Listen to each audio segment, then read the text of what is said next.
It's the final percent. The final percent. All right. I'm back, guys.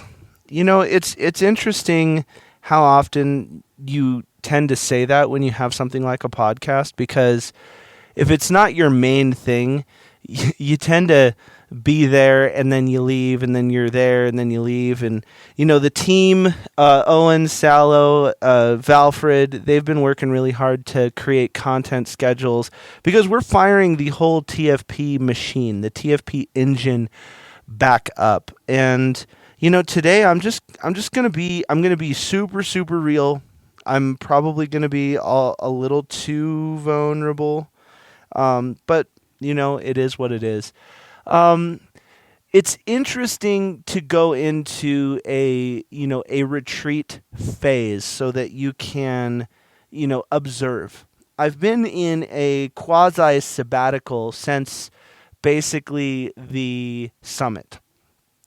And, I just want to kind of explain why, because, again, I'm keeping this real because, this is kind of the stake in the ground so that we are going to get back to, like I said, the high performance engine that TFP usually runs. I really stretched myself way too thin in 2021, and so much so that I think I might have entered for the very first time, and I'm Mr. Motivational. And so this is me just keeping it 100 with everybody. I think I actually pushed myself into a state of depression. And I had so many things from fighting with the state of Colorado, because obviously we have a government-sanctioned school. The summit, it was my first conference. We had about 250 people there. And it was, a learning experience. It was incredibly fun. I think we achieved exactly what we wanted to do. I moved our entire school from Boulder down to Denver. I lost two of who I thought were my best friends, and there's never a time I'm ever going to go into details on that. But it was extraordinarily hard for me. And then to top it all off, I had this thing called a baby. And so the emotional struggles that go to reconciling all of those things, and then being a life coach, is extraordinarily hard, because if you think about it, who do you really talk to? Because it's one thing to have your own coach and you working on your own problems, but when you are the point of contact, it's like if you're in the NBA, you're the point guard running the play for everybody's problems. So when anybody has emotional problems, financial problems, they want to reconcile, they want to make a push, they want to retreat, they want to, whatever it is, they're coming to you to take your energy, use your energy, your expertise, and you're a little bit of a sponge. You're absorbing their stuff. You're absorbing that stuff, but you're not really reconciling your own stuff. And I think that when I look back on that moment being the year of 2021. 2021 was absolutely harder on me than 2020. 2021 was very interesting. And to be honest with you, and it hit me the most when I don't know if you guys, if you're on Instagram, this will make sense to you. If you're not on Instagram, just kind of roll with me for a second. I will explain it the best that I can. It really hit me when there was this audio that you can use, and it's basically one of these things that are pre-recorded, and it says basically put your version to this as a video. So basically there's audio that you put to a video that you have or a picture that you have. And what the audio said was, show me a picture or a video of you when everyone thought you were at your best and inside you were really at your worst. And it hit me that for me, that was the summit. That was my own conference because I had pushed so hard and there were so many people who didn't come through. And there were so many people who, made the promises and didn't show up and didn't come through. And it was really hard because I was kind of kicking the emotional can down the road. And realistically, the summit ended up being a structure of exchange for change, 100%. That is what we were trying to get accomplished, was bring great people together, not let it be a pitch fest, help people, actually equip themselves to make a better life. And we succeeded. We succeeded in ways that I didn't even see, and we succeeded at a depth, at levels that I didn't even know were possible. And it was, one of the saving graces for me because I was able to see the impact that this brand, that quite frankly, all of the work was worth it. And the problem is I refused because I was so spent emotionally, so spent, the time, the energy, and then again going straight into having a baby.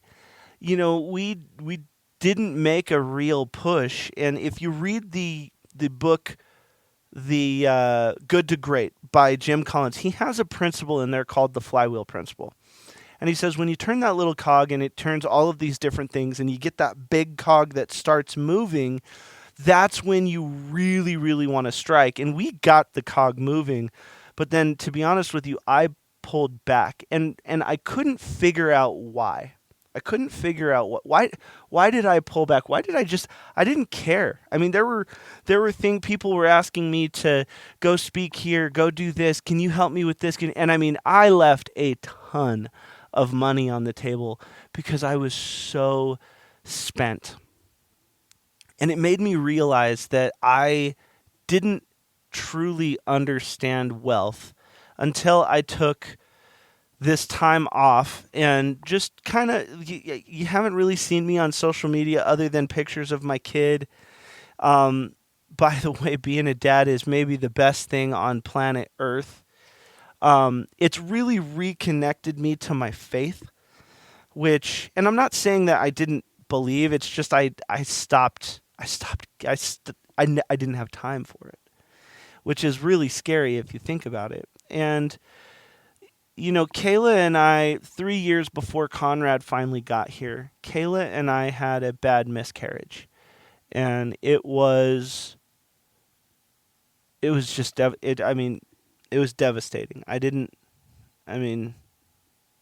If you've been through it, then you know. If you haven't, then you just don't know. That's the only way to put it. And it's really interesting because I prayed for basically 3 years straight. I just said, God, that's it. We were at these crazy dinners with, multi-millionaires, and in some cases even billionaires, and they'd play this game. People would go around the table and say, hey, what do you want to have happen this year? And people talk about their businesses and trips and houses and this, that, and the other. And every time it came to Kayla and I, we would just say, we want a healthy baby.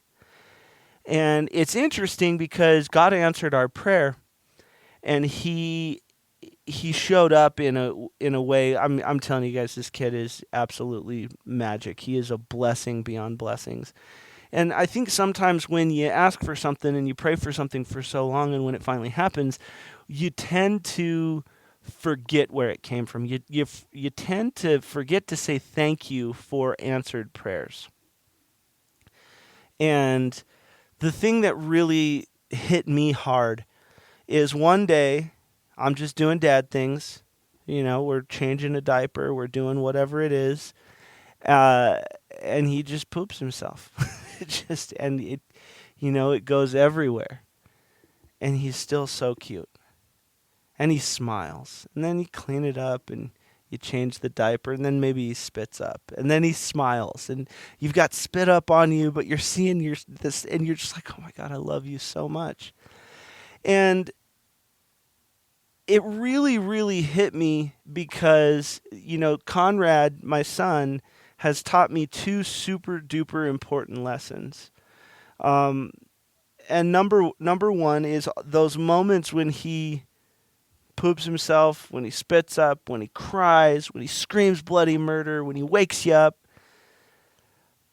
I still love him so much. I haven't gotten mad. I haven't gotten frustrated. And it was in that moment when I was looking at Conrad and I was like, oh my God, I love you so much. Even though you just woke me up for the 14th time. And I realized in that moment that that's how God looks at me.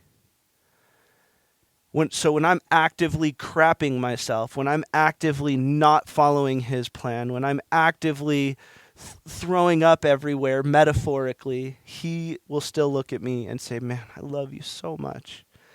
And that's when I really started doubling down on my faith. So in this kind of sabbatical, I've really doubled down on my faith, which has been very important. But the other thing is when you pray for something, when you ask God, deliver me a son, deliver me something, and he showed up. Conrad's here, guys. He's healthy. He's just the light of my life. You forget that when you're praying for your son, that you're actively also praying for dirty diapers. You're actively also praying for the sleepless nights. You're actively also praying for the spit up. Praying for less time in your marriage, and you have to be deliberate to make that work. You're praying for both sides and realizing those two things. Because, when people say, man, God, I just really want you to deliver me $1 million. And then he gives you opportunities like work, like knowledge, being able to go somewhere and meet someone, but you turn it down because you don't have enough money. Because you're like, I can't take that risk. We have to be in a state of action to get the blessings. But we also have to be able to be aware enough to see the blessings. And so that's why I had to slow down.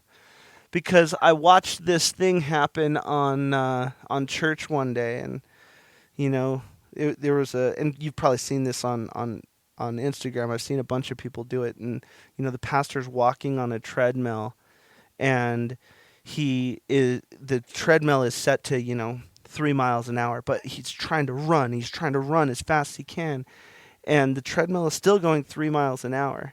And he's trying to speed the treadmill up by running faster. Not like he's not clicking the button to make the belt go faster. It's God set the tempo. God set the opportunity. And we're trying to speed things up by doing all this unnecessary action, this extra stuff. And I was able to kind of stop the extra.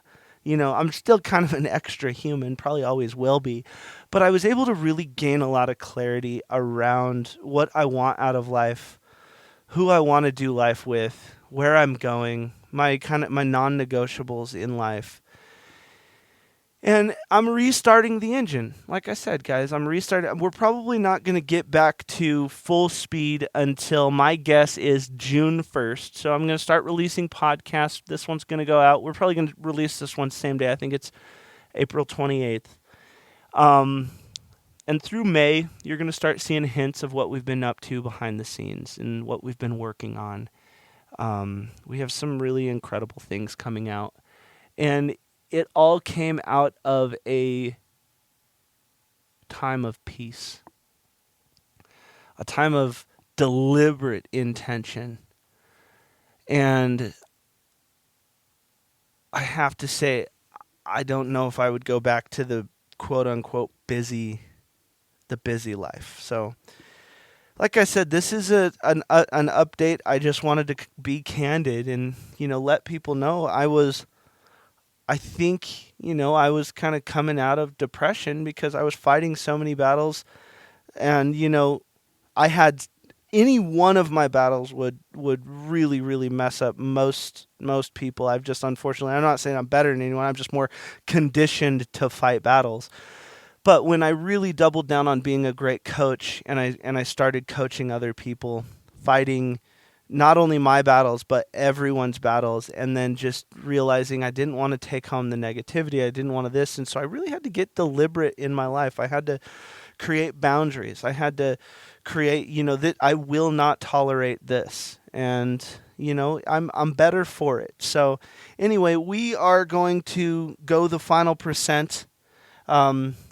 In a little bit more forward fashion, because again, I've only taken, a few gigs in these last 7 months. I've gone to San Diego, Phoenix a couple times. I went to Idaho one time, and it was fun, and we and I was able to take Conrad and Kayla, and that was one of my non-negotiables. Look, I'm not going to do this without them, because I'm still trying to figure some stuff out inside of me. And we are going to the next level with who we are, but not in a big grandiose way. That was old Greg. It's much more in a very deliberate way. I want to be very inclusive but also exclusive. And I think that is kind of the name of the game. The big, open to everyone, pleasing everyone. I'm not capable of that. I want to find people who I can rock with and ride with and have fun. And I've found a lot of those people behind the scenes in this sabbatical time of my life. And I'm going to see what comes of that. But it has not stopped me from coming up with new, incredible concepts. I think we have, I would say, we have 4 new coaches, TFP coaches, and they're all getting ready to release their own series. And then I also have, I think, 17 series that are getting ready to drop. We did a little teaser series called the Reflection series, that's actually live right now. So if you want to log in and check that out, please do so. But yeah, this is the Final Percent podcast, and I'm going to be having some very fun guests on here that are going to surprise you. But I just wanted to kind of explain why did I get so quiet? And I think, I just got so burnt out. I really stopped caring, and I had to go internal before I was able to go external again.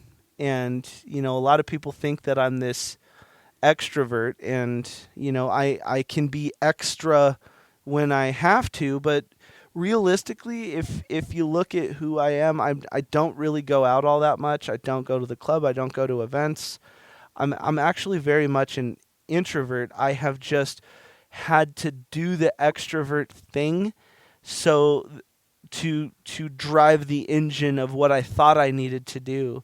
And I've really reconnected with myself. My wife, I don't know if this is a real thing, but she keeps saying it. She says, no, we're ambiverts. We are both. We play in both arenas. So you're going to see a different side of me. You're going to see a different vibe coming from the Final Percent, and it's going to be extraordinarily personal, and it's not going to be for everybody. That is to say the least. So anyway, this is just an update on the Final Percent. I'm just going to throw this out there. The events that we have, I think I have something like 5 events in June. So that's why I said, June is really marking the when we are back. And that's kind of by design. Kayla and I talked when Conrad was born, and we wanted to really scale everything back for the first 6 months of his life. And in June, it is go time. So you're going to see some pretty incredible things that we've been up to, and you're going to see a much better presence and we will be more accessible, but in very specific ways. So anyway, this has been just an update on the final percent. Oh, that was the wrong button. Let's just hear the applause at this point. That's people giving me applause for hitting the wrong button. You'd think I push buttons for a living. Well, while we're at it, let's just find out what these other buttons do. Okay, cool. That's that one. All right. If I ever need to make a good joke, why did the chicken cross the road? To get to the other side. Okay. All right. Hey, guys, that was a dad joke. I can make those now. Tell me that's not awesome. So anyway, I am a giant dork. That is the real me. I love you all. I appreciate you all. Thanks for being patient with me. And we are going to put some stakes in the ground to take this whole machine into a different direction. The next level is upon us. It's the final percent. The final percent.